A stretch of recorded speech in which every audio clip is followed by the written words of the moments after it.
A few words on pantheism. The controversy between theism and pantheism might be presented in an allegorical or dramatic form by supposing a dialogue between two persons in the pit of a theater at Milan during the performance of a piece. One of them, convinced that he is in Girolamo's renowned marionette theater, admires the art by which the director gets up the dolls and guides their movements. "Oh, you are quite mistaken," says the other, "we're in the Teatro della Scala, it is the manager and his troupe who are on the stage, they are the persons you see before you, the poet too is taking a part." The chief objection I have to pantheism is that it says nothing. To call the world God is not to explain it, it is only to enrich our language with a superfluous synonym for the word world. It comes to the same thing whether you say, the world is God, or, God is the world. But if you start from God as something that is given in experience, and has to be explained, and they say, God is the world, you are affording what is to some extent an explanation, in so far as you are reducing what is unknown to what is partly known, ignotum per notius, but it is only a verbal explanation.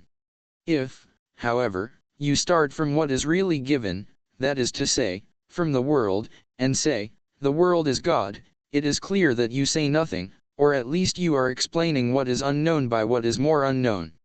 Hence, pantheism presupposes theism, only in so far as you start from a God, that is, in so far as you possess him as something with which you are already familiar, can you end by identifying him with the world, and your purpose in doing so is to put him out of the way in a decent fashion. In other words, you do not start clear from the world as something that requires explanation, you start from God as something that is given, and not knowing what to do with him, you make the world take over his role. This is the origin of pantheism. Taking an unprejudiced view of the world as it is, no one would dream of regarding it as a God. It must be a very ill-advised God who knows no better way of diverting himself than by turning into such a world as ours, such a mean, shabby world, there to take the form of innumerable millions who live indeed, but are fretted and tormented, and who manage to exist a while together, only by praying on one another, to bear misery, need and death, without measure, and without in the form, for instance, of millions of Negro slaves, or of the 3 million weavers in Europe who, in hunger and care, lead a miserable existence in damp rooms or the cheerless halls of a factory. Vivi had a pastime this for a God, who must, as such, be used to another mode of existence.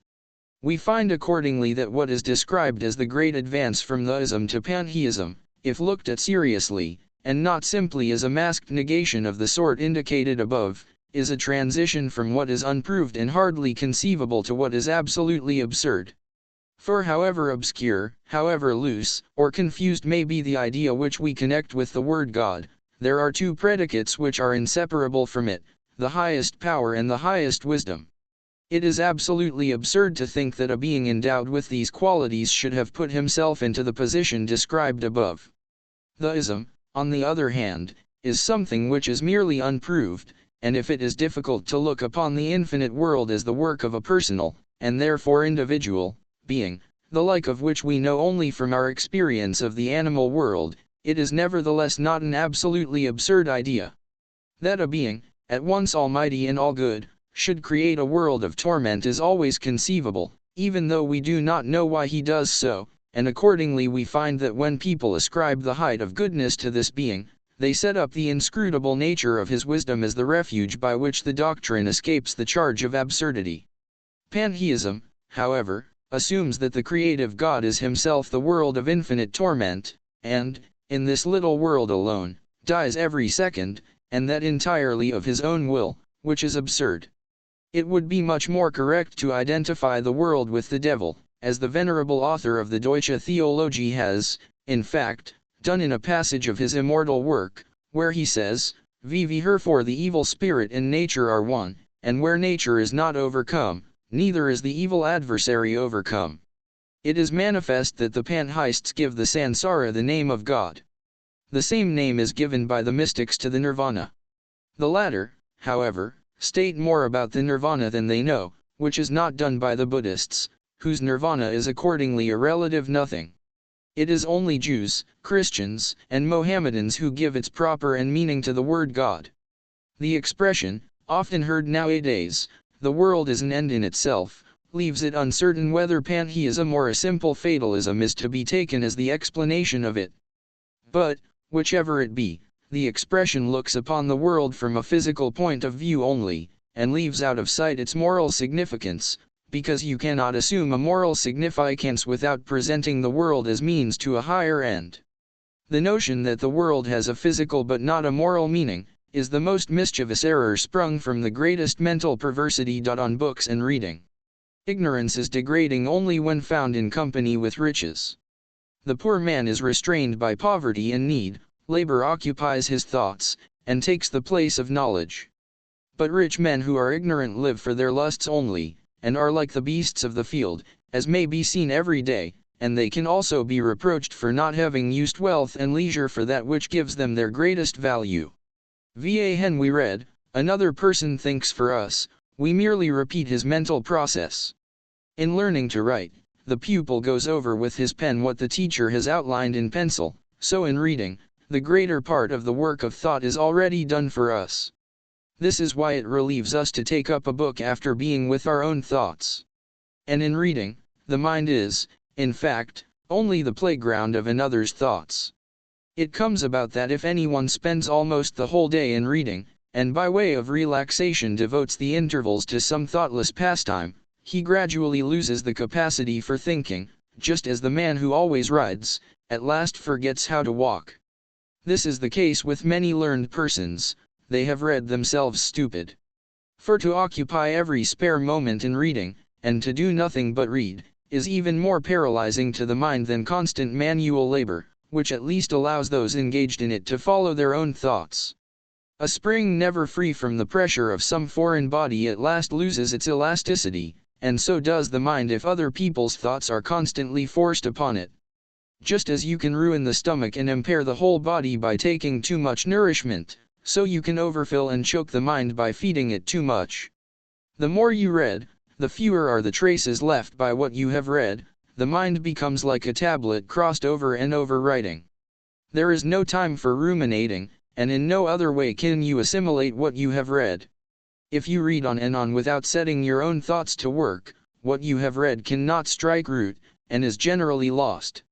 It is, in fact, just the same mental as with bodily food, hardly the fifth part of what one takes is assimilated. The rest passes off in evaporation, respiration, and the like. The result of all this is that thoughts put on paper are nothing more than footsteps in the sand. You see the way the man has gone, but to know what he saw on his walk, you want his eyes. There is no quality of style that can be gained by reading writers who possess it, whether it be persuasiveness, imagination, the gift of drawing comparisons, bitterness, brevity, grace, ease of expression or wit, unexpected contrasts, a laconic or naive manner, and the like. But if these qualities are already in us, exist, that is to say, potentially, we can call them forth and bring them to consciousness, we can learn the purposes to which they can be put, we can be strengthened in our inclination to use them, or get courage to do so, we can judge by examples the effect of applying them, and so acquire the correct use of them. And of course it is only when we have arrived at that point that we actually possess these qualities. The only way in which reading can form style is by teaching us the use to which we can put our own natural gifts. We must have these gifts before we begin to learn the use of them. Without them, reading teaches us nothing but cold, dead mannerisms and makes us shallow imitators. The strata of the earth preserve in rows the creatures which lived in former ages, and the array of books on the shelves of a library stores up in like manner the errors of the past and the way in which they have been exposed. Like those creatures, they too were full of life in their time, and made a great deal of noise, but now they are stiff and fossilized, and of curiosity to the literary paleontologist alone. Herodotus relates that Xerxes wept at the sight of his army, which stretched further than the eye could reach, in the thought that of all these, after 100 years, not one would be alive. And in over a huge catalogue of new books, one might weep at thinking that, when 10 years have passed, not one of them will be heard of. It is in literature as in life, wherever you turn, you stumble at once upon the incorrigible mob of humanity, swarming in all directions, crowding and soiling everything, like flies in summer. Hence the number, which no man can count, of bad books, those rank weeds of literature, which draw nourishment from the corn and choke it. The time, money, and attention of the public, which rightfully to good books and their noble aims, they take for themselves, they are written for the mere purpose of making money or procuring places. So they are not only useless, they do positive mischief. 9/10 of the whole of our present literature has no other aim than to get a few shillings out of the pockets of the public, and to this end author, publisher, and reviewer are in league. Let me mention a crafty and wicked trick, albeit a profitable and successful one, practiced by litterateurs, hack writers, and voluminous authors. In complete disregard of good taste and the true culture of the period, they have succeeded in getting the whole of the world of fashion into leading strings, so that they are all trained to read in time, and all the same thing, viz. the newest books, and that for the purpose of getting food for conversation in the circles in which they move. This is the aim served by bad novels, produced by writers who were once celebrated, as Spindler, Bulwer Lytton, Eugene Sue. In hat can be more miserable than the lot of a reading public like this, always bound to peruse the latest works of extremely commonplace persons who write for money only, and who are therefore never few in number. And for this advantage they are content to know by name only the works of the few superior minds of all ages and all countries. Literary newspapers, too, are a singularly cunning device for robbing the reading public of the time which, if culture is to be attained, should be devoted to the genuine productions of literature, instead of being occupied by the daily bungling commonplace persons. Hence, in regard to reading, it is a very important thing to be able to refrain.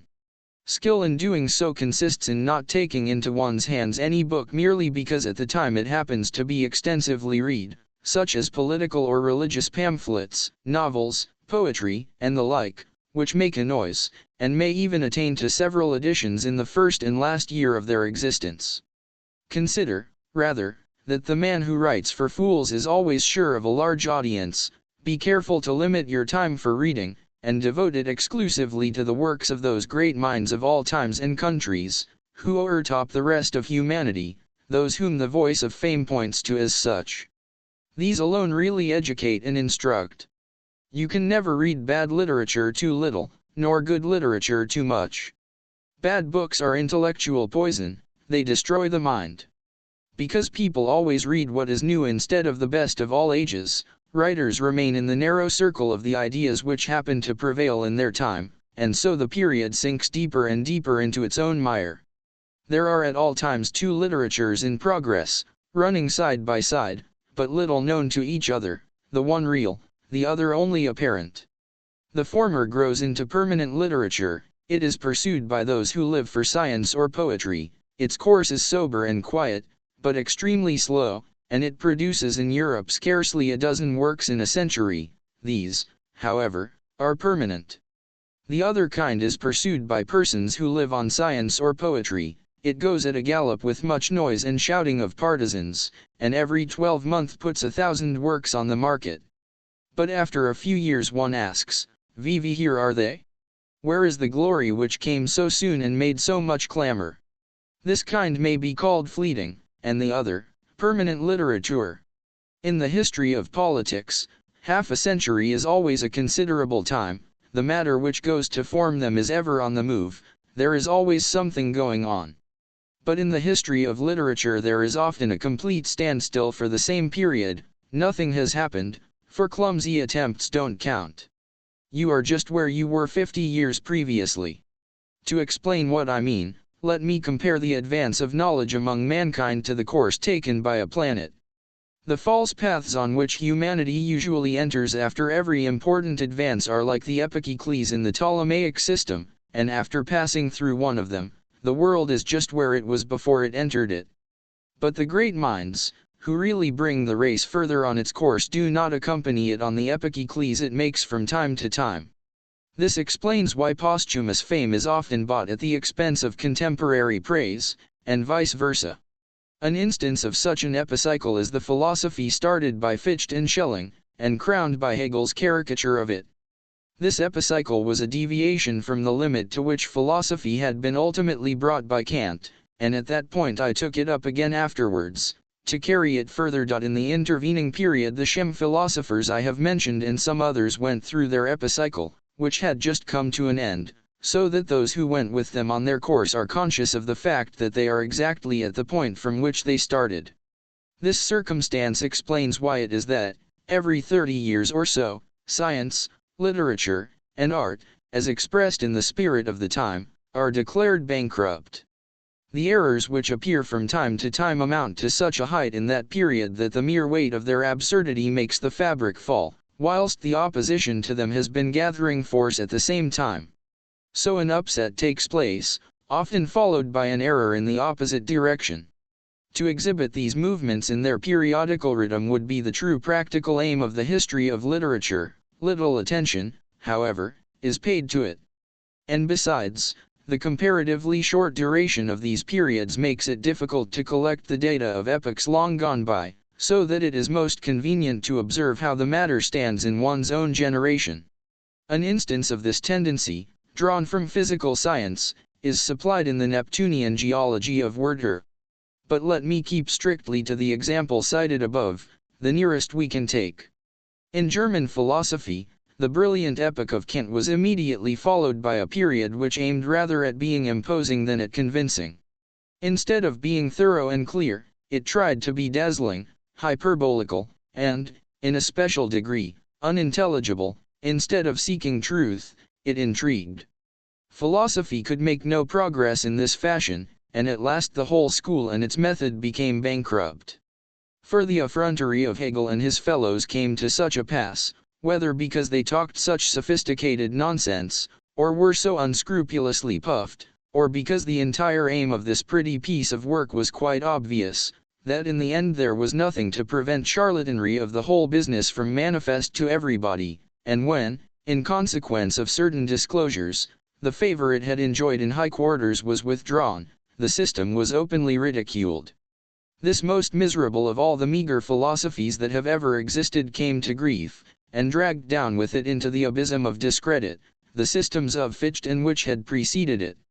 And so, as far as Germany is concerned, the total philosophical incompetence of the first half of the century following upon Kant is quite plain, and still the Germans boast of their talent for philosophy in comparison with foreigners, especially since an English writer has been so maliciously ironical as to call them a nation of thinkers. For an example of the general system of epicecles drawn from the history of art, look at the school of sculpture which flourished in the last century and took its name from Bernini, more especially at the development of it which prevailed in France. The ideal of this school was not antique beauty, but commonplace nature. Instead of the simplicity and grace of ancient art, it represented the manners of a French minuet. This tendency became bankrupt when, under Winckelmann's direction, a rhythm was made to the antique school. The history of painting furnishes an illustration in the first quarter of the century, when art was looked upon merely as a means and instrument of medieval religious sentiment, and its themes consequently drawn from ecclesiastical subjects alone. These, however, were treated by painters who had none of the true earnestness of faith, and in their delusion they followed Francesco Francia, Pietro Perugino, Angelico da Fiesole and others like them, rating them higher even than the really great masters who followed. It was in view of this terror, and because in poetry an analogous aim had at the same time found favor, that Goethe wrote his parable Pfaffenspiel. This school, too, got the reputation of being whimsical, became bankrupt, and was followed by a rhythm to nature, which proclaimed itself in genre pictures and scenes of life of every kind, even though it now and then strayed into what was vulgar. The progress of the human mind in literature is similar. The history of literature is for the most part like the catalogue of a museum of deformities, the spirit in which they keep best is pigskin. The few creatures that have been born in goodly shape need not be looked for there. They are still alive, and are everywhere to be met with in the world, immortal, and with their years evergreen. They alone form what I have called real literature, the history of which, poor as it is in persons, we leam from our youth up out of the mouths of all educated people, before compilations it for us. As an antidote to the prevailing monomania for reading literary histories, in order to be able to chatter about everything, without having any real knowledge at all, let me refer to a passage in Lichtenberg's works which is well worth perusal. I believe that the over-minute acquaintance with the history of science and learning, which is such a prevalent feature of our day, is very prejudicial to the advance of knowledge itself.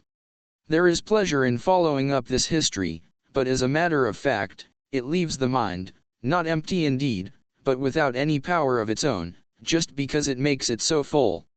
Moever has felt the desire, not to fill up his mind, but to strengthen it, to develop his faculties and aptitudes, and generally, to enlarge his powers, will have found that there is nothing so weakening as intercourse with a so-called literature, on a matter of knowledge on which he has not thought at all, though he knows 1,000 little facts appertaining to its history and literature.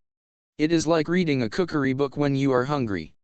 I believe that so-called literary history will never thrive amongst thoughtful people, who are conscious of their own worth and the worth of real knowledge. These people are more given to employing their own reason than to troubling themselves to know how others have employed theirs.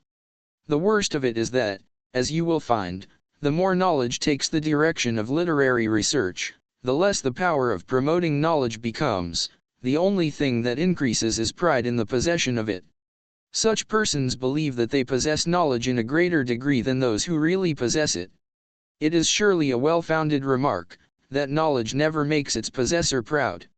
Those alone let themselves be blown out with pride, who incapable of extending knowledge in their own persons, occupy themselves with clearing up dark points in its history, or are able to recount what others have done.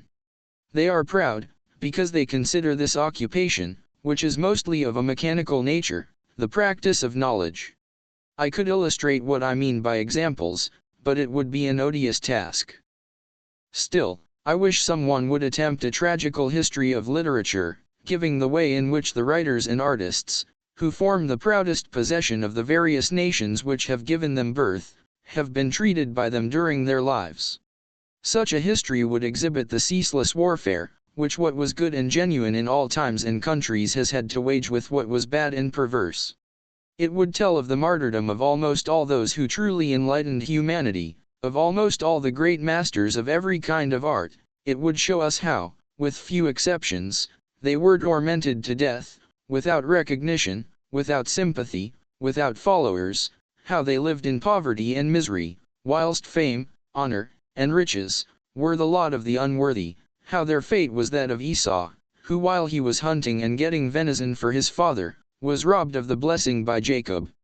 Disguised in his brother's clothes, how, in spite of all, they were kept up by the love of their work, until at last the bitter fight of the teacher of humanity is over, until the immortal laurel is held out to him, and the hour strikes when it can be said, Der Schwere Panzer wird zum Flugekleid ist der Schmerz, unendliches die Freude dot Physiognomy.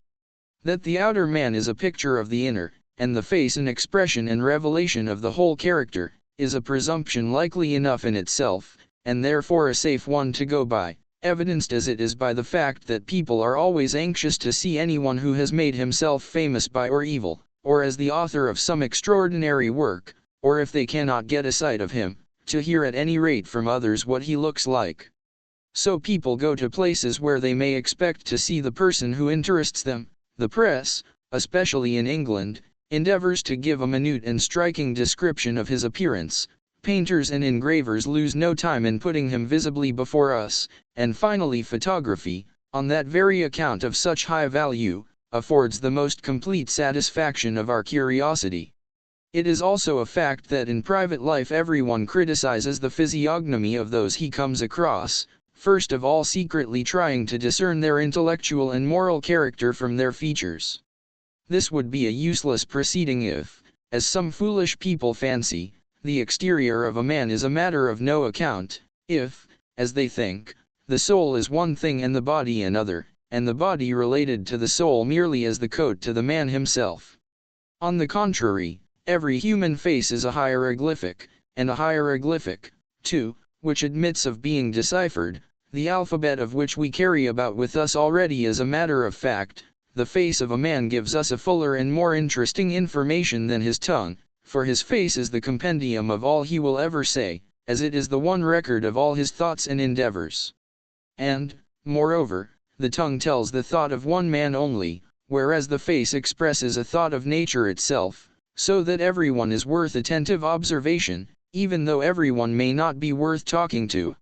And if every individual is worth observation as a single thought of nature, how much more so is beauty, since it is a higher and more general conception of nature, is, in fact, her thought of a species.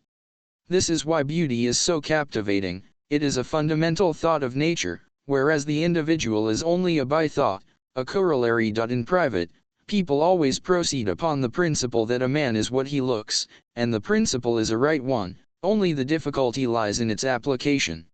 For though the art of applying the principle is partly innate and may be partly gained by experience, no one is a master of it, and even the most experienced is not infallible. But for all that, whatever Figaro may say, it is not the face which deceives, it is we who deceive ourselves in reading in it what is not there. The deciphering of a face is certainly a great and difficult art, and the principles of it can never be learnt in the abstract. The first condition of success is to maintain a purely objective point of view, which is no easy matter. For, as soon as the faintest trace of anything subjective is present, whether dislike or favor, or fear, or hope, or even the thought of the impression we ourselves are making upon the object of our attention, the characters we are trying to decipher become confused and corrupt. The sound of a language is really appreciated only by one who does not understand it, and that because, in thinking of the signification of a word, we pay no regard to the sign itself. So, in the same way, a physiognomy is correctly gauged only by one to whom it is still strange, who has not grown accustomed to the face by constantly meeting and conversing with the man himself. It is, therefore, strictly speaking, only the first sight of a man which affords that purely objective view which is necessary for deciphering his features. An odor affects us only when we first come in contact with it, and the first glass of wine is the one which gives us its true taste. In the same way, it is only at the first encounter that a face makes its full impression upon us.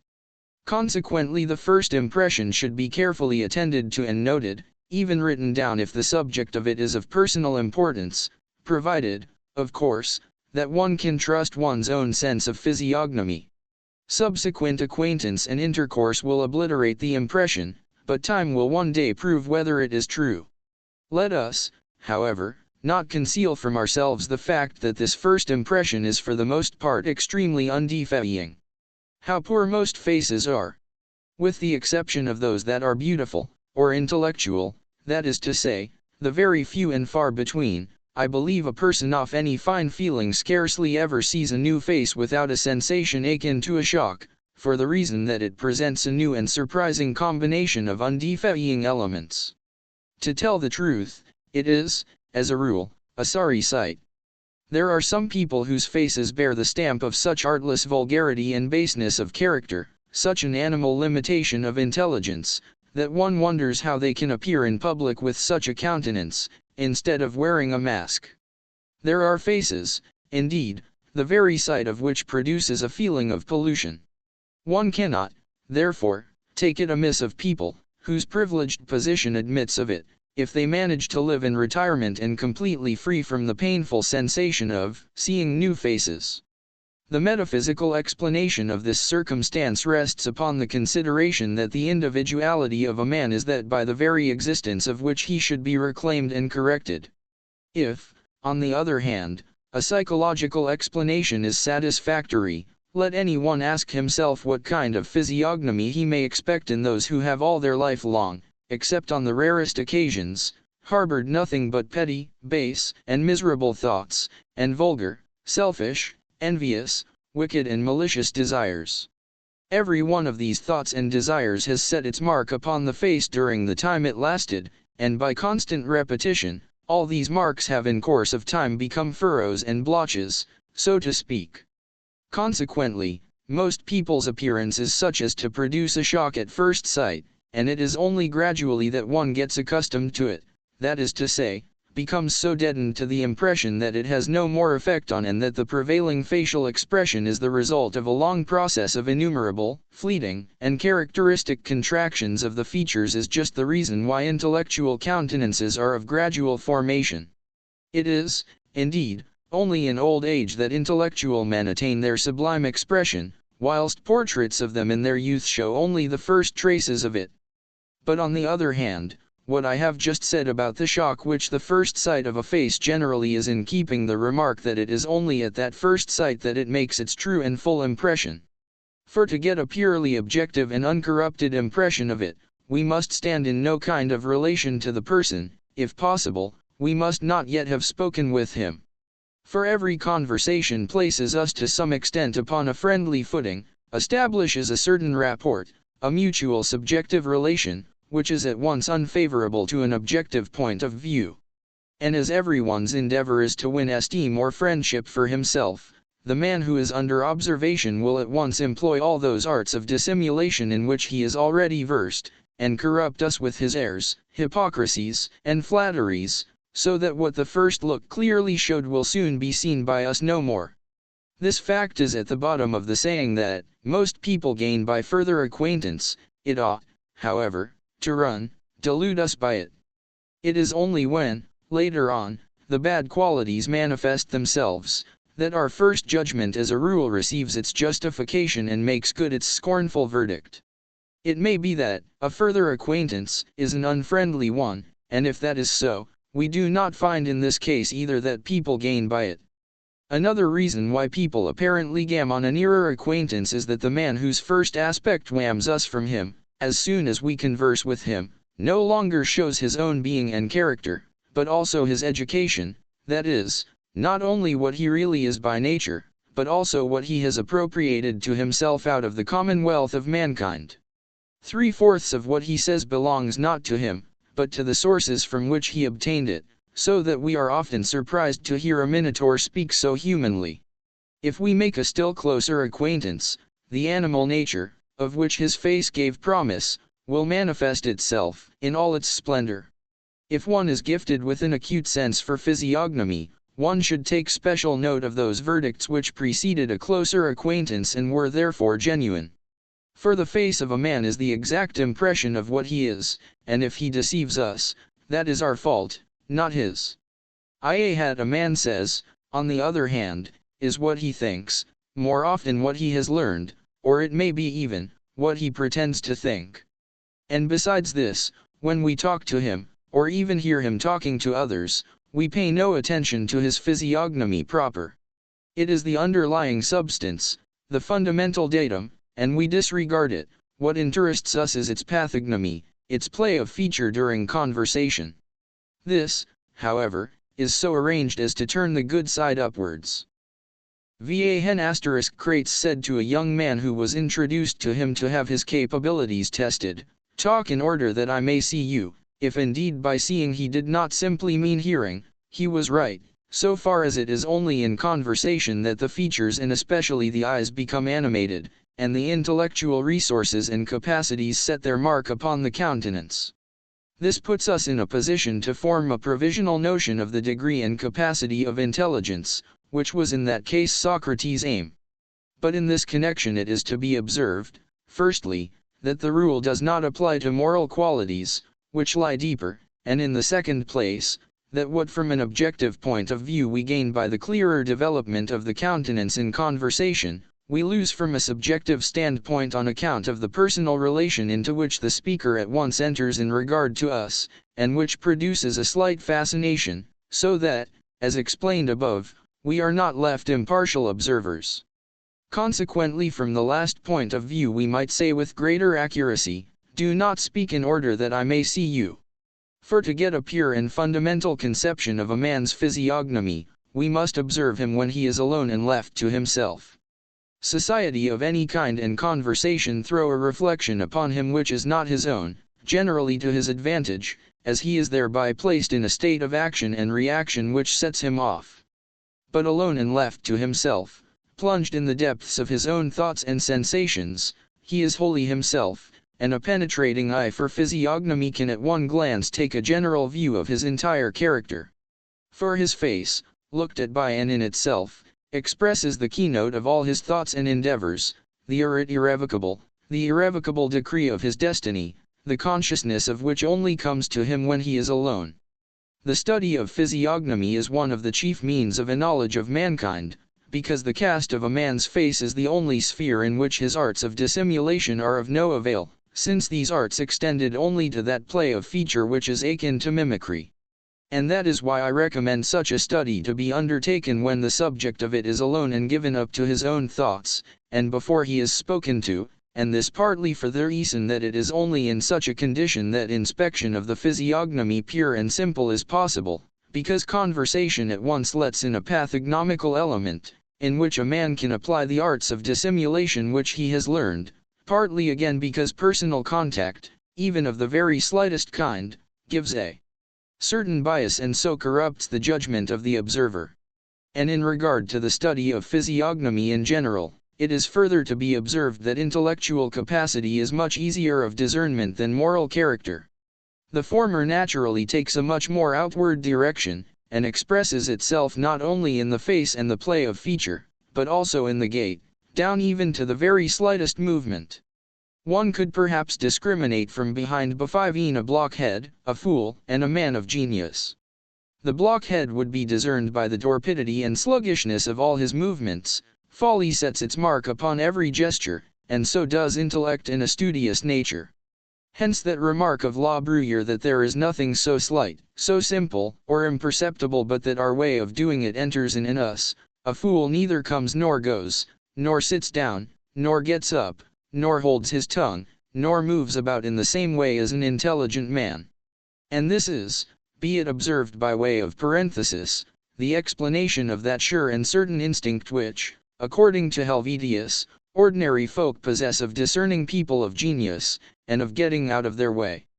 The chief reason for this is that, the larger and more developed the brain, and the thinner, in relation to it, the spine and nerves, the greater is the intellect, and not the intellect alone, but at the same time the mobility and pliancy of all the limbs, because the brain controls them more immediately and resolutely, so that everything hangs more upon a single thread, every movement of which gives a precise expression to its purpose. This is analogous to, nay, is immediately connected with the fact that the higher an animal stands in the scale of development, the easier it becomes to kill it by wounding a single spot. Take, for example, batrachia. They are slow, cumbrous, and sluggish in their movements, they are unintelligent, and, at the same time, extremely tenacious of life, the reason of which is that, with a very small brain, their spine and nerves are very thick. Now gait and movement of the arms are mainly functions of the brain, our limbs receive their motion and every little modification of it from the brain through the medium of the spine. This is why conscious movements fatigue us. The sensation of fatigue, like that of pain, has its seat in the brain, not, as people commonly suppose, in the limbs themselves, hence motion induces sleep. On the other hand, those motions which are not excited by the brain, that is, the unconscious movements of organic life, of the heart, of the lungs, etc., go on in their course without producing fatigue. And as thought, equally with motion, is a function of the brain, the character of the brain's activity is expressed equally in both. According to the constitution of the individual, stupid people move like lay figures, while every joint of an intelligent man is eloquent.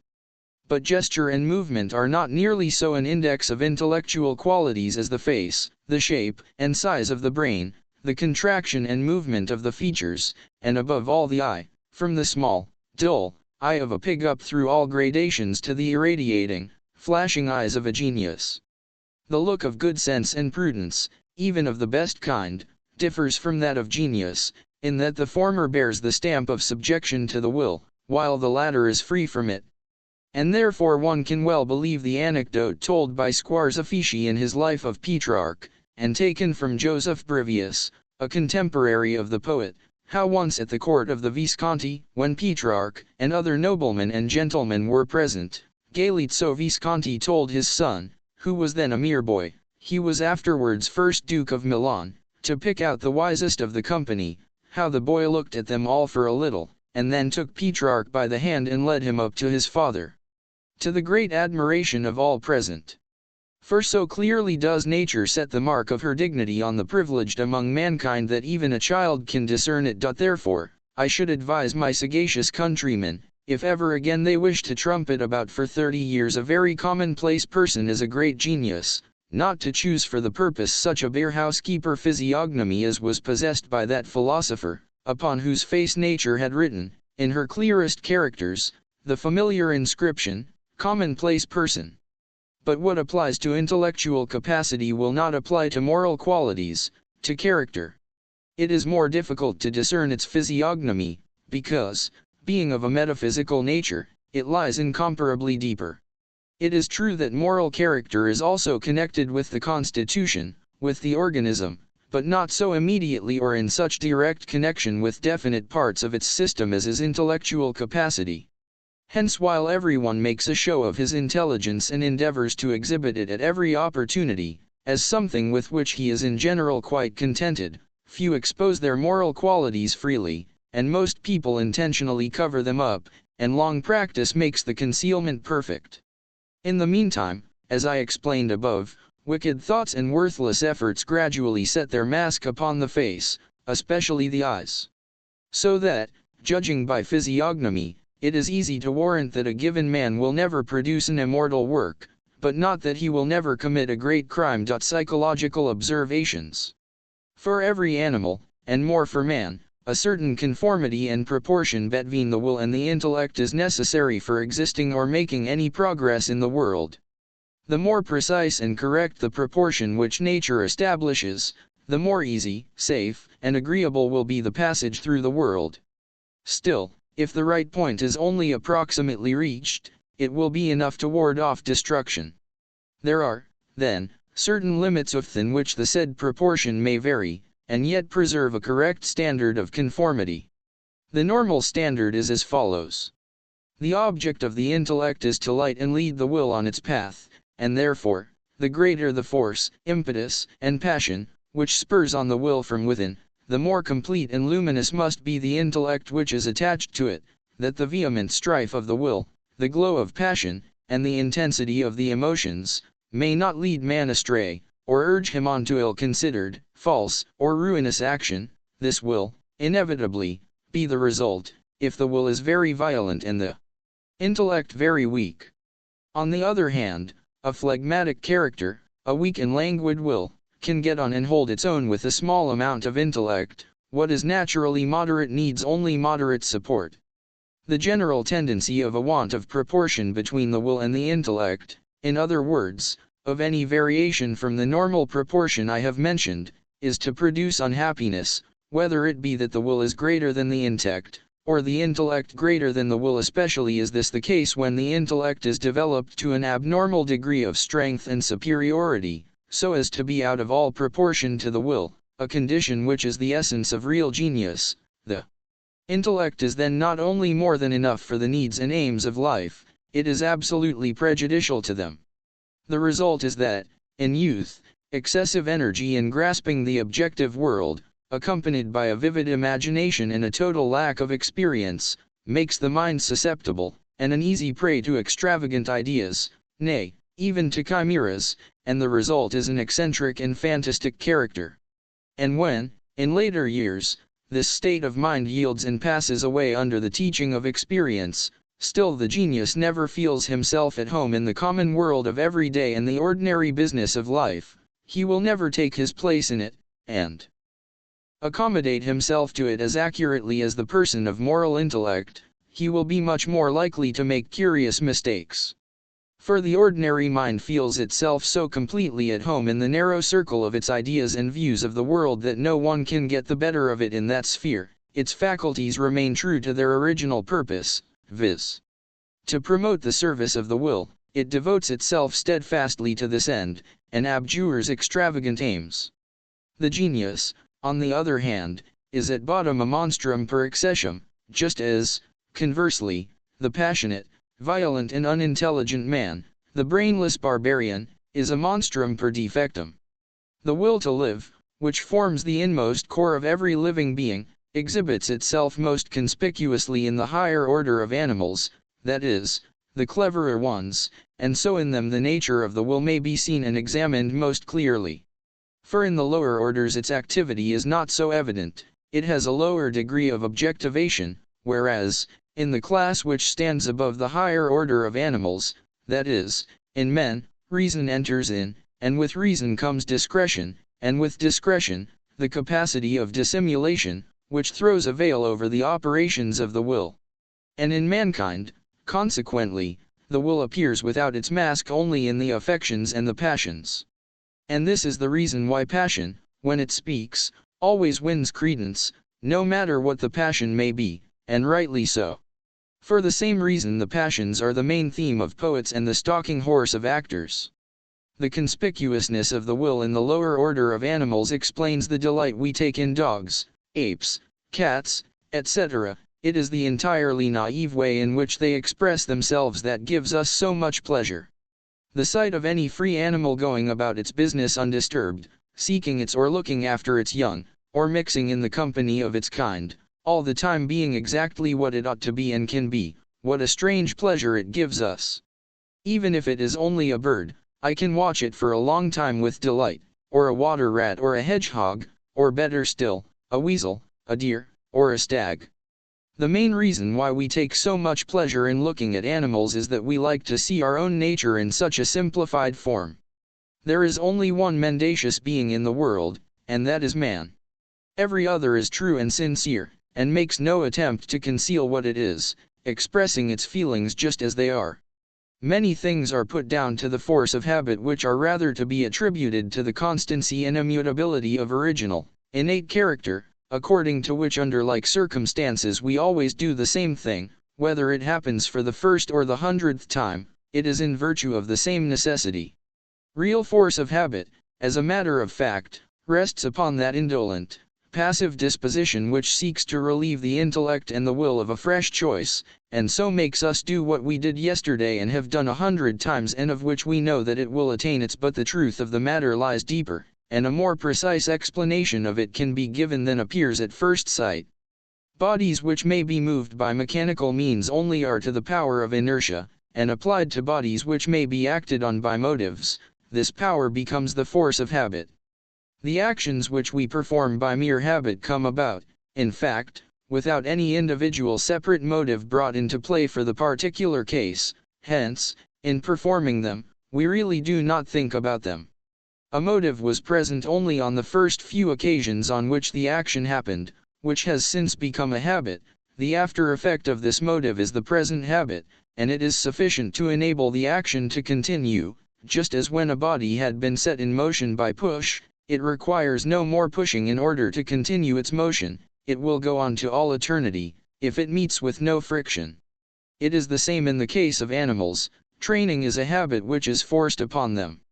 The horse goes on drawing his cart quite contentedly, without having to be urged on. The motion is the continued effect of those strokes of the whip, which urged him on at first. By the law of inertia they have become perpetuated as habit. All this is really more than a mere parable, it is the underlying identity of the will at very different degrees of its in virtue of which the same law of motion takes such different forms. Vive muchos años is the ordinary greeting in Spain, and all over the earth it is quite customary to wish people a long life. It is presumably not knowledge of life which directs such a wish, it is rather knowledge of what man is in his inmost nature, the will to live. The wish which everyone has that he may be remembered after his death, a wish which rises to the longing for posthumous glory in the case of those whose aims are high, seems to me to spring from this clinging to life. When the time comes which cuts a man off from every possibility of real existence, he strives after a life which is still attainable, even though it be a shadowy and ideal one. The deep grief we feel at the loss of a friend arises from the feeling that in every individual there is something which no words can express, something which is his own and therefore irreparable. Omne individuum ineffabile. We may come to look upon the death of our enemies and adversaries, even long after it has occurred, with just as much regret as we feel for that of our friends, viz., when we miss them as witnesses of our brilliant success. That the sudden announcement of a very happy event may easily prove fatal rests upon the fact that happiness and misery depend merely on the proportion which our claims bear to what we get.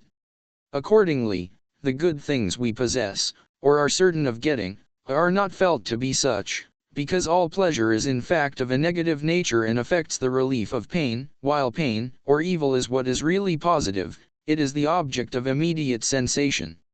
With the possession or certain expectation of things our demands rises, and increases our capacity for further possession and larger expectations. But if we are depressed by continual misfortune, and our claims reduced to a minimum, the sudden advent of happiness finds no capacity for enjoying it. Neutralized by an absence of pre-existing claims, its effects are apparently positive, and so its whole force is brought into play, hence it may possibly break our feelings, i.e., be fatal to them. And so, as is well known, one must be careful in announcing great happiness. First, one must get the person to hope for it, then open up the prospect of it, then communicate part of it, and at last make it fully known. Every portion of the good news loses its efficacy, because it is anticipated by a demand, and room is left for an increase in it. In view of all this, it may be said that our stomach for good fortune is bottomless, but the entrance to it is narrow. These remarks are not applicable to great misfortunes in the same way. They are more seldom fatal, because hope always sets itself against them. That an analogous part is not played by fear in the case of happiness results from the fact that we are instinctively more inclined to hope than to fear, just as our eyes turn of themselves towards light rather than darkness. Hope is the result of confusing the desire that something should take place with the probability that it will. Perhaps no man is free from this folly of the heart, which deranges the intellect's correct appreciation of probability to such an extent that, if the chances are 1,000 to 1 against it, yet the event is thought a likely one. Still, in spite of this, a sudden misfortune is like a death stroke, whilst a hope that is always disappointed and still never dies, is like death by prolonged torture. He who has lost all hope has also lost all fear. This is the meaning of the expression desperate. It is natural to a man to believe what he wishes to be true, and to believe it because he wishes it, if this characteristic of our nature, at once beneficial and assuaging, is rooted out by many hard blows of fate, and a man comes, conversely, to a condition in which he believes a thing must happen because he does not wish it, and what he wishes to happen can never be, just because he wishes it. This is in reality the state described as desperation. That we are so often deceived in others is not because our judgment is at fault, but because in general, as Bacon says, intellectus luminis sicae non est, sed recipit infusionum of voluntate et affectibus, that is to say, trifles unconsciously bias us for or against a person from the very beginning. It may also be explained by our not abiding by the qualities which we really discover. We go on to conclude the presence of others which we think inseparable from them, or the absence of those which we consider incompatible. For instance, when we perceive generosity, we infer justice; from piety, we infer honesty; from lying, deception; from deception, stealing, etc., a procedure which opens the door to many false views, partly because human nature is so strange, partly because our standpoint is so one-sided. It is true, indeed, that character always forms a consistent and connected whole, but the roots of all its qualities lie too deep to allow of our concluding from particular data in a given case whether certain qualities can or cannot exist together. We often happen to say things that may in some way or other be prejudicial to us, but we keep silent about things that might make us look ridiculous, because in this case effect follows very quickly on cause. The pain of an unfulfilled wish is small in comparison with that of repentance, for the one stands in the presence of the vast open future, whilst the other has the irrevocable past closed behind it. Geduld, patientia, patience, especially the Spanish sufrimiento, is strongly connected with the notion of suffering. It is therefore a passive state, just as the opposite is an active state of the mind, with which, when great, patience is incompatible. It is the innate virtue of a phlegmatic, indolent, and spiritless people, as also of women. But that it is nevertheless so very useful and necessary is a sign that the world is very badly constituted. Money is human happiness in the abstract, He, then, who is no longer capable of enjoying human happiness in the concrete, devotes his heart entirely to money. Obstinacy is the result of the will forcing itself into the place of the intellect. If you want to find out your real opinion of anyone, observe the impression made upon you by the first sight of a letter from him. The course of our individual life and the events in it, as far as their true meaning and connection is concerned, may be compared to a piece of rough mosaic. So long as you stand close in front of it, you cannot get a right view of the objects presented, nor perceive their significance or beauty. Both come in sight only when you stand a little way off. And in the same way you often understand the true connection of important events in your life, not while they are going on, nor soon after they are past, but only a considerable time afterwards. Is this so, because we require the magnifying effect of imagination? Or because we can get a general view only from a distance? Or because the school of experience makes our judgment ripe? Perhaps all of these together, but it is certain that we often view in the right light the actions of others, and occasionally even our own, only after the lapse of years. And as it is in one's own life, so it is in history. Happy circumstances in life are like certain groups of trees. Seen from a distance they look very well, but go up to them and amongst them, and the beauty vanishes. You don't know where it can be, it is only trees you see. And so it is that we often envy the lot of others. The doctor sees all the weakness of mankind, the lawyer all the wickedness, the theologian all the stupidity. A person of phlegmatic disposition who is a blockhead, would, with a sanguine nature, be a fool. Now and then one learns something, but one forgets the whole day long.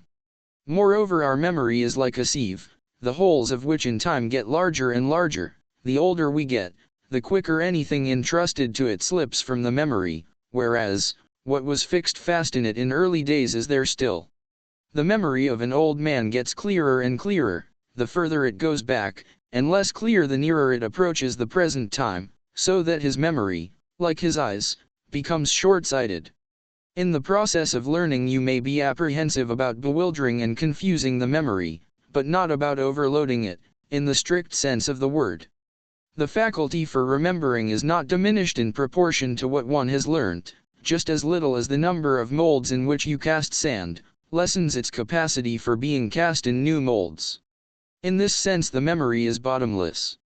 And yet the greater and more various anyone's knowledge, the longer he takes to find out anything that may suddenly be asked him, because he is like a shopkeeper who has to get the article wanted from a large and multifarious store, or, more strictly speaking, because out of many possible trains of thought he has to recall exactly that one which, as a result of previous training, leads to the matter in question.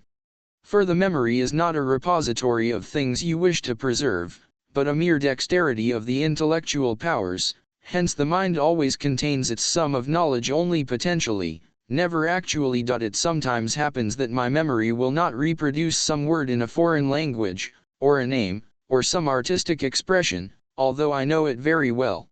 After I have bothered myself in vain about it for a longer or a shorter time, I give up thinking about it altogether.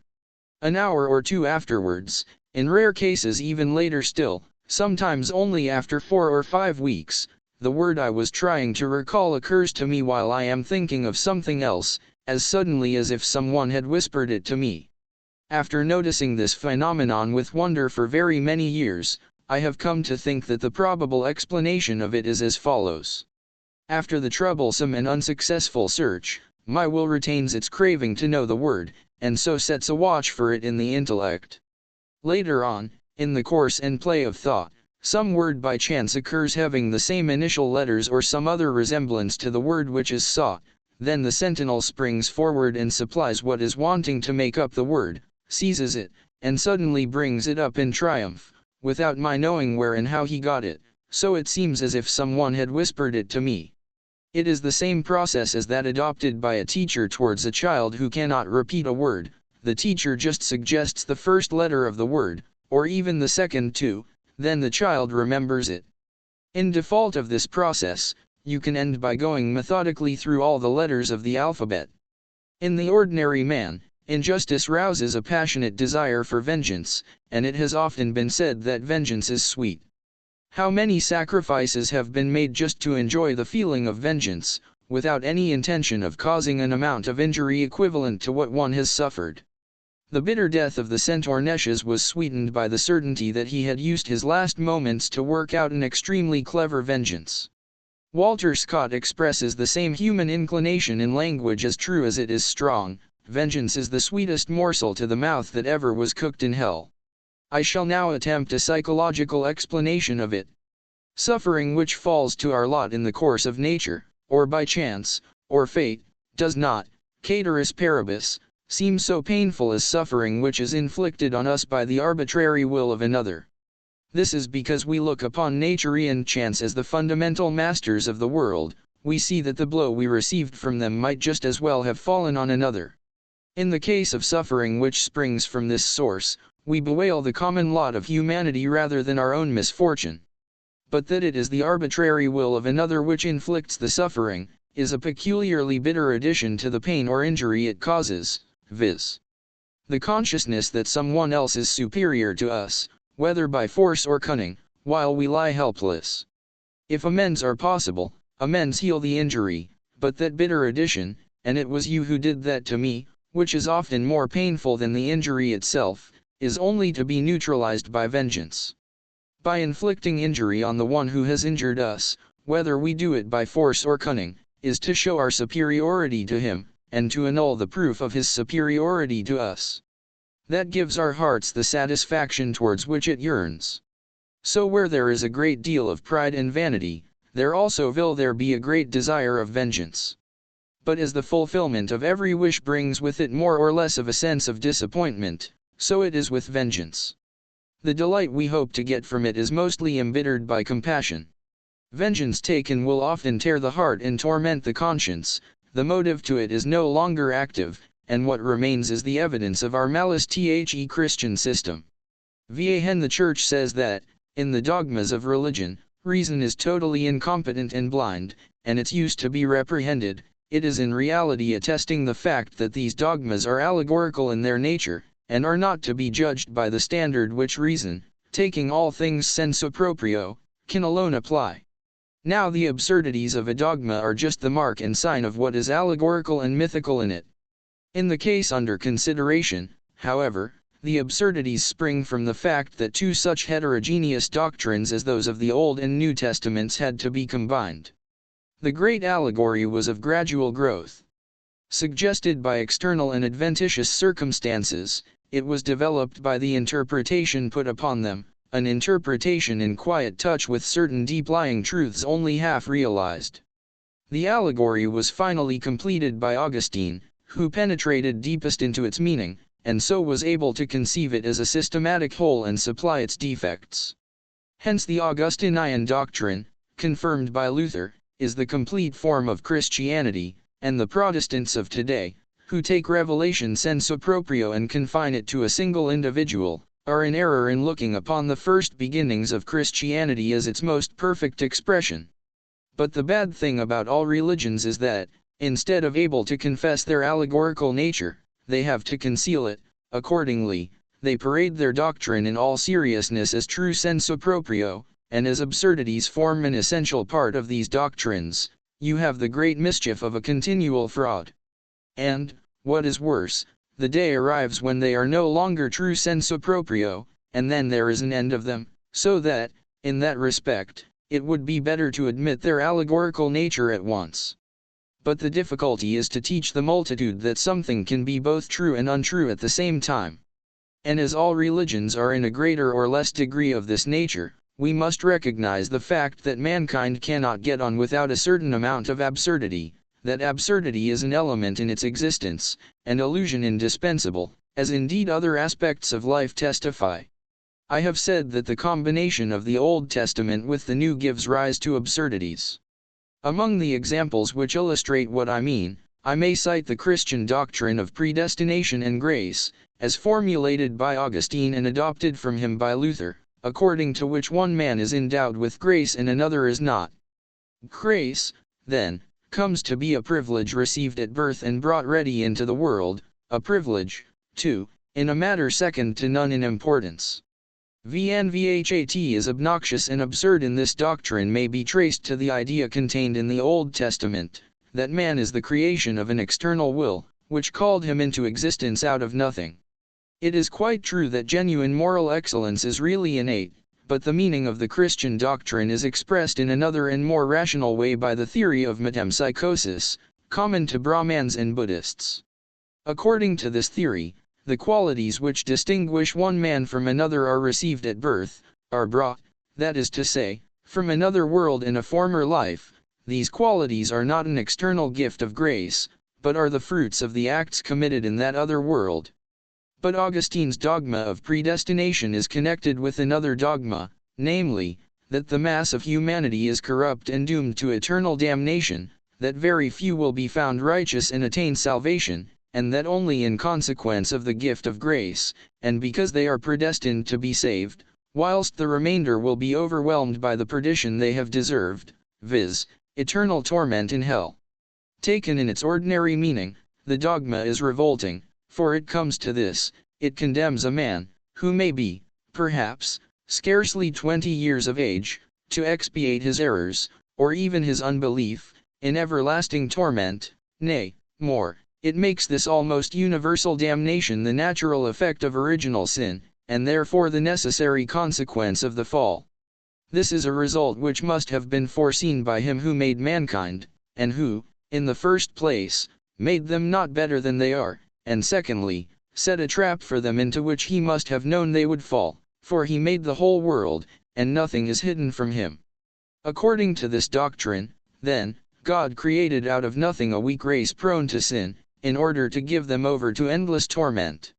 And, as a last characteristic, we are told that this who prescribes forbearance and forgiveness of every fault, exercises none himself, but does the exact opposite, for a punishment which comes at the end of all things, when the world is over and done with, cannot have for its object either to improve or deter, and is therefore pure vengeance. So that, on this view, the whole race is actually destined to eternal torture and damnation, and created expressly for this end, the only exception being those few persons who are rescued by election of grace, from what motive one does not know. Putting these aside, it looks as if the blessed Lord had created the world for the benefit of the devil. It would have been so much better not to have made it at all. So much, then, for a dogma taken sensu proprio. But look at it sensu allegorico, and the whole matter becomes capable of a satisfactory interpretation. Vhvat is absurd and revolting in this dogma is, in the main, as I said, the simple outcome of Jewish theism, with its creation out of nothing, and really foolish and paradoxical denial of the doctrine of metempsychosis which is involved in that idea, a doctrine which is natural, to a certain extent self-evident, and, with the exception of the Jews, accepted by nearly the whole human race at all times. To remove the enormous evil arising from Augustine's dogma, and to modify its revolting nature, Pope Gregory I, in the 6th century, very prudently matured the doctrine of purgatory, the essence of which already existed in Origen, cf. Bell's article on Origen, note B. The doctrine was regularly incorporated into the faith of the Church, so that the original view was much modified, and a certain substitute provided for the doctrine of metempsychosis, for both the one and the other admit a process of purification. To the same end, the doctrine of the restoration of all things, Greek, apokatastasis, was established, according to which, in the last act of the human comedy, the sinners one and all will be reinstated in inte grum. It is only Protestants, with their obstinate belief in the Bible, who cannot be induced to give up eternal punishment in hell. If one were spiteful, one might say, much good may it do them, but it is consoling to think that they really do not believe the doctrine, they leave it alone, thinking in their hearts, it can't be so bad as all that. The rigid and systematic character of his mind led Augustine, in his austere dogmatism and his resolute definition of doctrines only just indicated in the Bible and, as a matter of fact, resting on very vague grounds, to give hard outlines to these doctrines and to put a harsh construction on Christianity, the result of which is that his views offend us, and just as in his day Pelagianism arose to combat them, so now in our day rationalism does the same. Take, for example, the case as he states it generally in the Decividet Dei, BK 12. Ch 21. It comes to this: God creates a being out of nothing, forbids him some things, and enjoins others upon him, and because these commands are not obeyed, he tortures him to all eternity with every conceivable anguish, and for this purpose, binds soul and body inseparably together, so that, instead of the torment destroying this being by splitting him up into his elements, and so setting him free, he may live to eternal pain. This poor creature, formed out of nothing. At least, he has a claim on his original nothing. He should be assured, as a matter of right, of this last retreat, which, in any case, cannot be a very evil one. It is what he has inherited. I, at any rate, cannot help sympathizing with him. If you add to this Augustine's remaining doctrines, that all this does not depend on the man's own sins and omissions, but was already predestined to happen, one really is at a loss what to think. Our highly educated rationalists say, to be sure, it's all false, it's a mere bugbear, we're in a state of constant progress, step by step raising ourselves to ever greater perfection. Ah! What a pity we didn't begin sooner, we should already have been there. In the Christian system the devil is a personage of the greatest importance. God is described as absolutely good, wise, and powerful, and unless he were counterbalanced by the devil, it would be impossible to see where the innumerable and measureless evils, which predominate in the world, come from, if there were no devil to account for them. And since the rationalists have done away with the devil, the damage inflicted on the other side has gone on growing, and is becoming more and more palpable, as might have been foreseen, and was foreseen, by the orthodox. The fact is, you cannot take away one pillar from a building without endangering the rest of it. And this confirms the view, which has been established on other grounds, that Jehovah is a transformation of Ormuzd, and Satan of the Ahriman who must be taken in connection with him. Ormuzd himself is a transformation of Indra. Christianity has this peculiar disadvantage, that, unlike other religions, it is not a pure system of doctrine. Its chief and essential feature is that it is a history, a series of events, a collection of facts, a statement of the actions and sufferings of individuals. It is this history which constitutes dogma, and belief in it is salvation. Other religions, Buddhism, for instance, have, it is true, historical appendages, the life, namely, of their founders. This, however, is not part and parcel of the dogma but is taken along with it. For example, the Lalita Vistara may be compared with the Gospel so far as it contains the life of Sakyamuni, the Buddha of the present of the world's history, but this is something which is quite separate and different from the dogma, from the system itself, and for this reason, the lives of former Buddhas were quite other, and those of the future will be quite other, than the life of the Buddha of today. The dogma is by no means one with the career of its founder. It does not rest on individual persons or events. It is something universal and equally valid at all times. The Lalita Vistara is not, then, a gospel in the Christian sense of the word. It is not the joyful message of an act of redemption. It is the career of him who has shown how each one may redeem himself. The historical constitution of Christianity makes the Chinese laugh at missionaries as storytellers. I may mention here another fundamental error of Christianity, an error which cannot be explained away, and the mischievous consequences of which are obvious every day. I mean the unnatural distinction Christianity makes between man and the animal world, to which he really it sets up man as all important, and looks upon animals as merely things. Brahmanism and Buddhism, on the other hand, true to the facts, recognize in a positive way that man is related generally to the whole of nature, and specially and principally to animal nature, and in their systems man is always represented by the theory of metempsychosis and otherwise, as closely connected with the animal world. The important part played by animals all through Buddhism and Brahmanism, compared with the total disregard of them in Judaism and Christianity, puts an end to any question as to which system is nearer perfection, however much we in Europe may have become accustomed to the absurdity of the claim. Christianity contains, in fact, a great and essential imperfection in limiting its precepts to man, and in refusing rights to the entire animal world.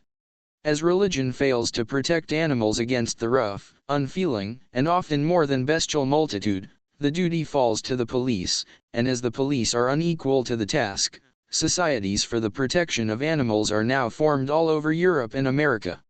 In the whole of uncircumcised Asia, such a procedure would be the most superfluous thing in the world, because animals are there sufficiently protected by religion, which even makes them objects of charity. How such charitable feelings bear fruit may be seen, to take an example, in the great hospital for animals at Surat, whither Christians, Mohammedans, and Jews can send their sick which, if cured, are very rightly not restored to their owners. In the same way, when a Brahmin or a Buddhist has a slice of luck, a happy issue in any affair, instead of mumbling a Te Deum, he goes to the marketplace and buys birds and opens their cages at the city gate, a thing which may be frequently seen in Astrakhan, where the adherents of every religion meet together, and so on in 100 similar ways.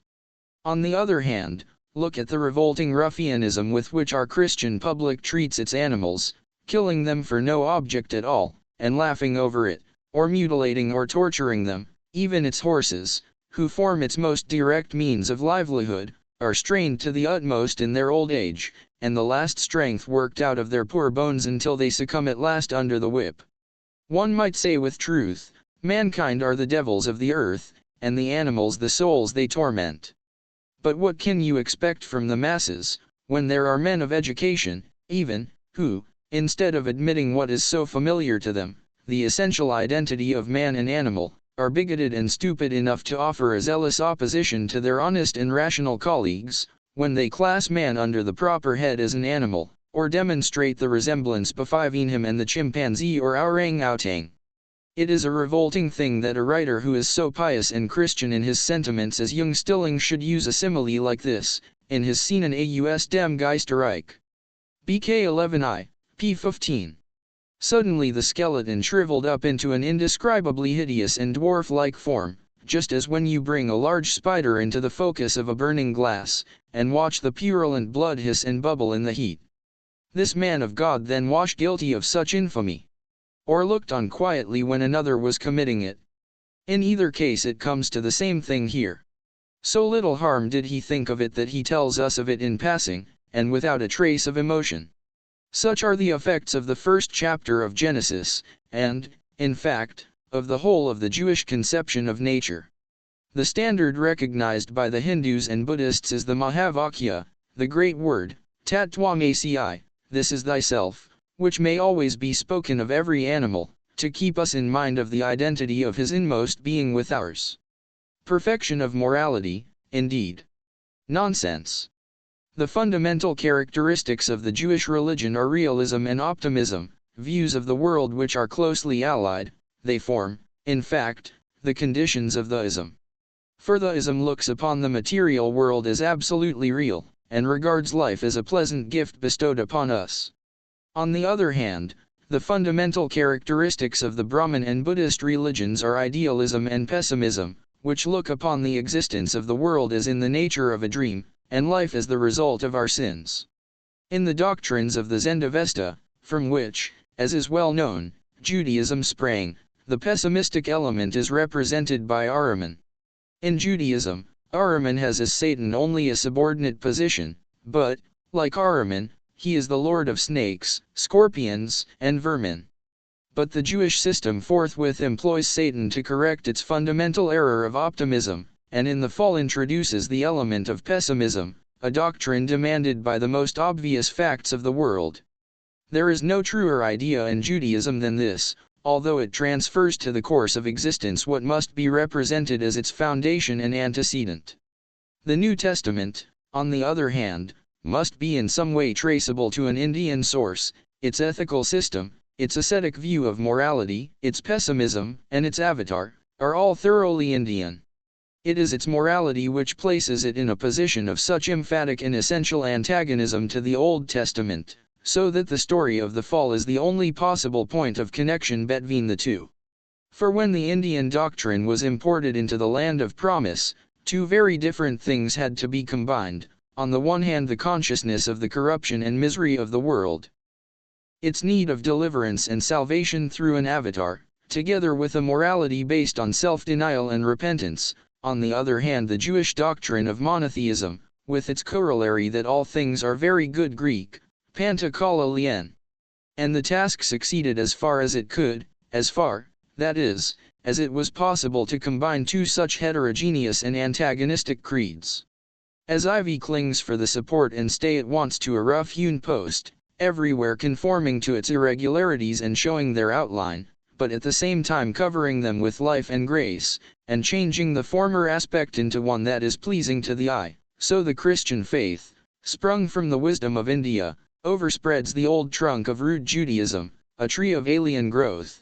The original form must in part remain, but it suffers a complete change and becomes full of life and truth, so that it appears to be the same tree, but is really another. Judaism had presented the Creator as separated from the world, which he produced out of nothing. Christianity identifies this Creator with the Savior, and through him, with humanity, he stands as their representative. They are redeemed in him, just as they fell in Adam, and have lain ever since in the bonds of iniquity, corruption, suffering and death. Such is the view taken by Christianity in common with Buddhism. The world can no longer be looked at in the light of Jewish optimism, which found all things very nay. In the Christian scheme, the devil is named as its prince or ruler, Greek, ho archontou kosmotautu. John 12:33. The world is no longer an end, but a means, and the realm of everlasting joy lies beyond it and the grave. Resignation in this world and direction of all our hopes to a better, form the spirit of Christianity. The way to this end is opened by the atonement, that is the redemption from this world and its ways. And in the moral system, instead of the law of vengeance, there is the command to love your enemy, instead of the promise of innumerable posterity, the assurance of eternal life, instead of visiting the sins of the fathers upon the children to the third and fourth generations. The Holy Spirit governs and overshadows all. We see, then, that the doctrines of the Old Testament are rectified and their meaning changed by those of the New, so that, in the most important and essential matters, an agreement is brought about between them and the old religions of India. Everything which is true in Christianity may also be found in Brahmanism and Buddhism. But in Hinduism and Buddhism you will look in vain for any parallel to the Jewish doctrines of a nothing quickened into life, or of a world made in time, which cannot be humble enough in its thanks and praises to Jehovah for an ephemeral existence full of misery, anguish, and need. Nmoever seriously thinks that superhuman beings have ever given our race information as to the aim of its existence and that of the world, is still in his childhood. There is no other revelation than the thoughts of the wise, even though these thoughts, liable to error as is the lot of everything human, are often clothed in strange allegories and myths under the name of religion. So far, then, it is a matter of indifference whether a man lives and dies in reliance on his own or another's thoughts, for it is never more than human thought, human opinion, which he trusts. Still, instead of trusting what their own minds tell them, men have as a rule a weakness for trusting others who pretend to supernatural sources of knowledge. And in view of the enormous intellectual inequality between man and man, it is easy to see that the thoughts of one mind might appear as in some sense a revelation to another. The essays of Arthur Schopenhauer, Religion, a Dialogue, etc., by Arthur Schopenhauer. The essays of Arthur Schopenhauer, Religion, a Dialogue, etc., Demophils. Ourselves, my dear fellow, I don't care about the way you sometimes have of exhibiting your talent for philosophy. You make religion a subject for sarcastic remarks, and even for open ridicule. Everyone thinks his religion sacred, and therefore you ought to respect it. Philolaethes. That doesn't follow. I don't see why, because other people are simpletons, I should have any regard for a pack of lies. I respect truth everywhere, and so I can't respect what is opposed to it. My maxim is vigit veritas et pereat mundus, like the lawyer's fiat justitia et pereat mundus. Every profession ought to have an analogous advice. Demophils. Then I suppose doctors should say fiant piluli et pereat mundus, there wouldn't be much difficulty about that. Philolaethes. Heaven forbid. You must take everything cum grano salis. Demophils.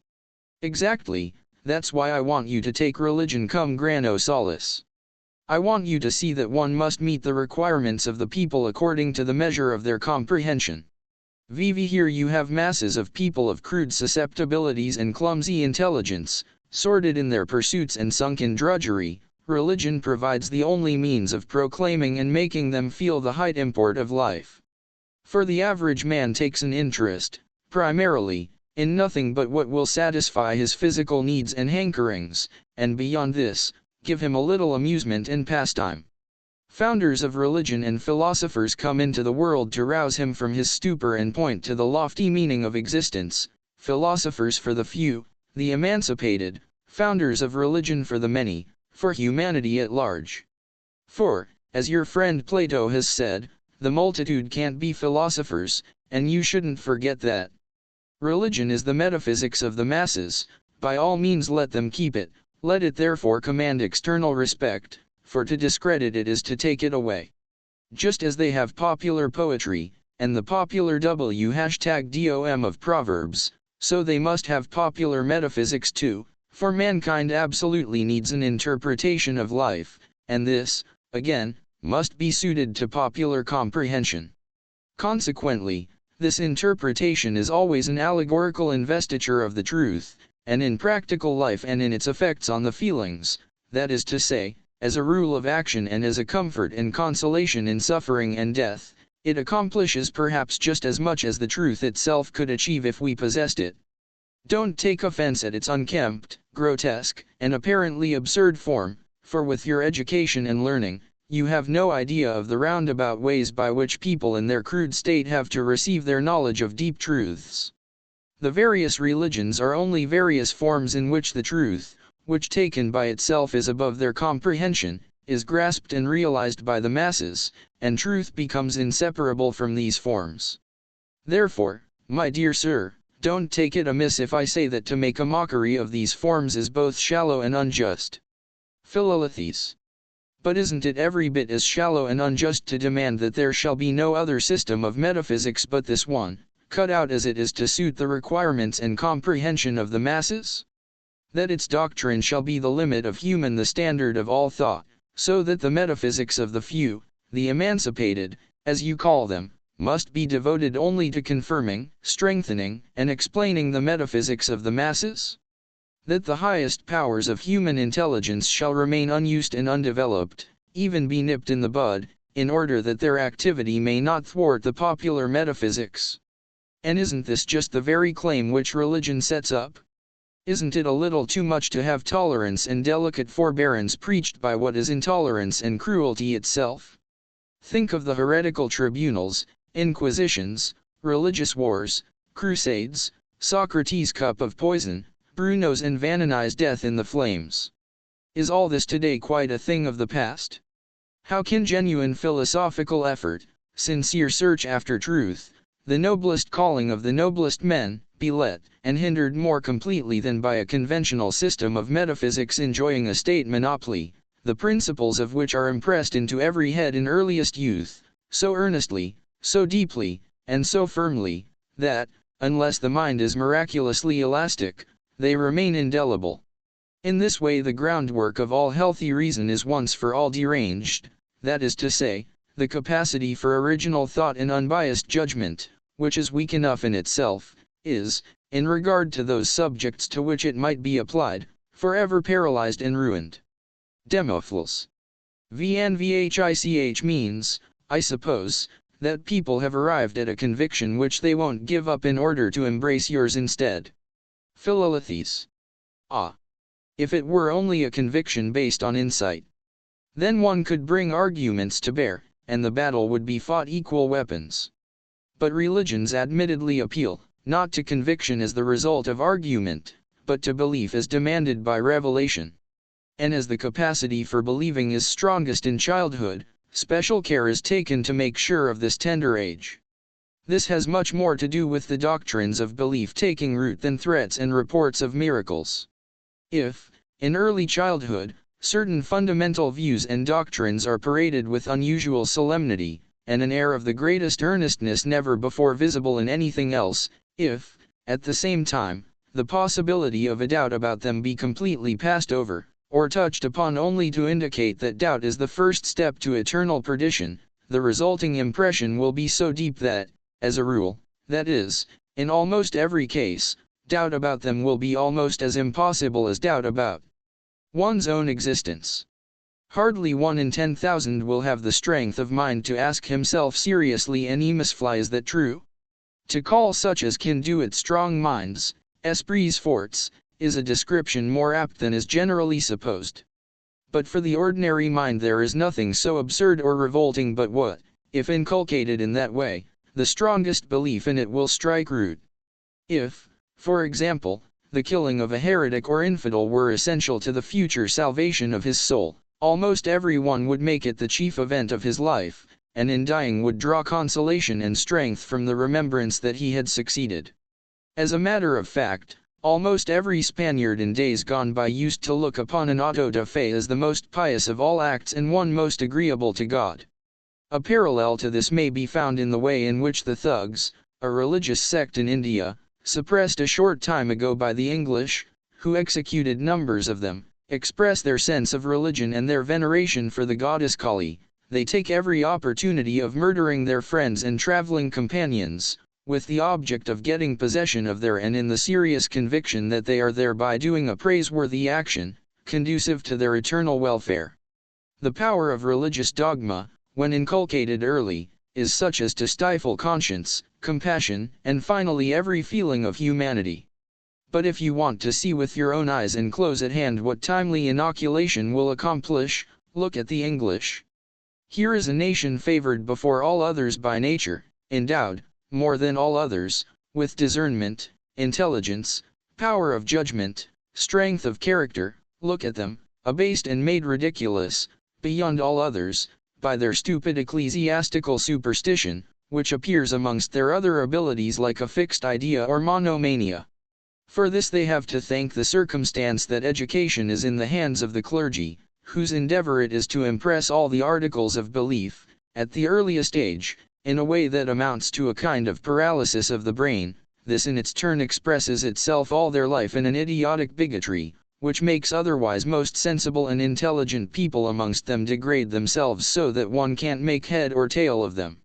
If you consider how essential to such a masterpiece is inoculation in the tender age of childhood, the missionary system appears no longer only as the acme of human importunity, arrogance, and impertinence, but also as an absurdity, if it doesn't confine itself to nations which are still in their infancy, like Kaffirs, Hottentots, South Sea Islanders, etc.